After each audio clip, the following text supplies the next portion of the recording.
Atensyon mga SSS pensioners, importanteng bagay mangyayari at magaganap ngayong June 30, 2025. Mahalaga ito. Pag-uusapan natin dito sa video. Hold up.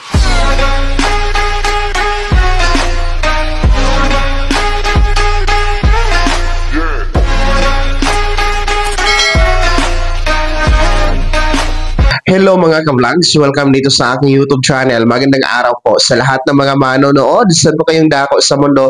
Kumusta mga ka-vlogs?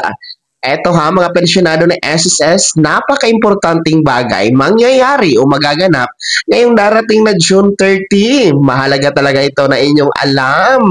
Mamaya-maya pag-uusapan natin. Pero bago ang lahat, kung bago ka pa lang dito sa aking YouTube channel o di kaya hindi ka pa nakasubscribe, click nyo muna natin subscribe button na nasa baba. Huwag yung kalimutan na pindutin ang notification bell.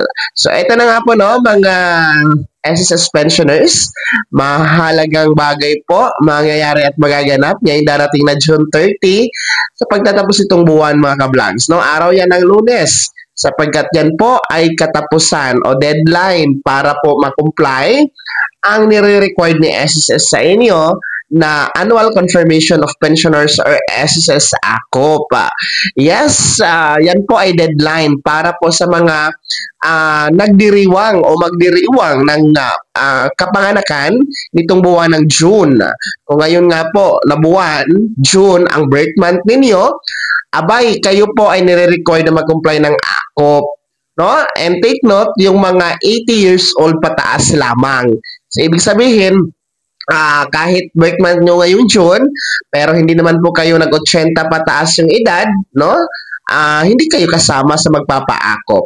So, nasa Pilipinas ka man o nasa abroad, whether you are retirement pensioners, total disability pensioners, or survivor pensioners, kailangan nyo talaga mag-akop. Yan po ang mandato ng Circular Number 2023-013, yung may revised guidelines for Annual Confirmations Program or AKOP mga ka-vlogs. So, every birth month talaga yan nire-required ni SSS. So, habang maaga pa, kasi ngayon is June 17 pa lang, pwede kayong bumisita na sa pinakamalapit na SSS branch na nasa inyong lugar. Mag-comply kayo doon ng AKOP. No? Libre lamang ang AKOP form doon. Well, anyway, madali lang talaga mag-comply kapag walk-in.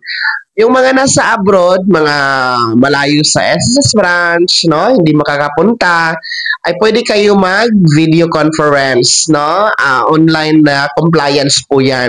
Mag-email lamang kayo kay SSS to request your video conference AKOP and magre-reply naman yan si SSS sa inyo mga ka-vlogs para i-set ang schedule.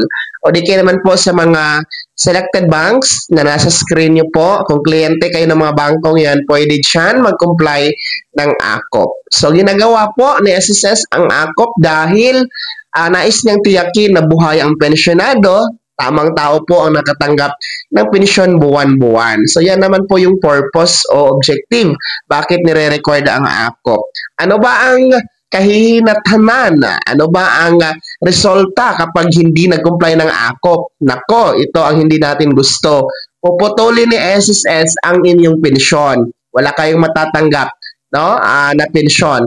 Halimbawa, ngayon, buwan ng June, hindi kayo nag-AKOP, baka magtaka kayo, by July or August, hindi kayo makatanggap na ng pensyon ninyo. Pero ibabalik naman po yan ni SSS kasi temporary lang yan.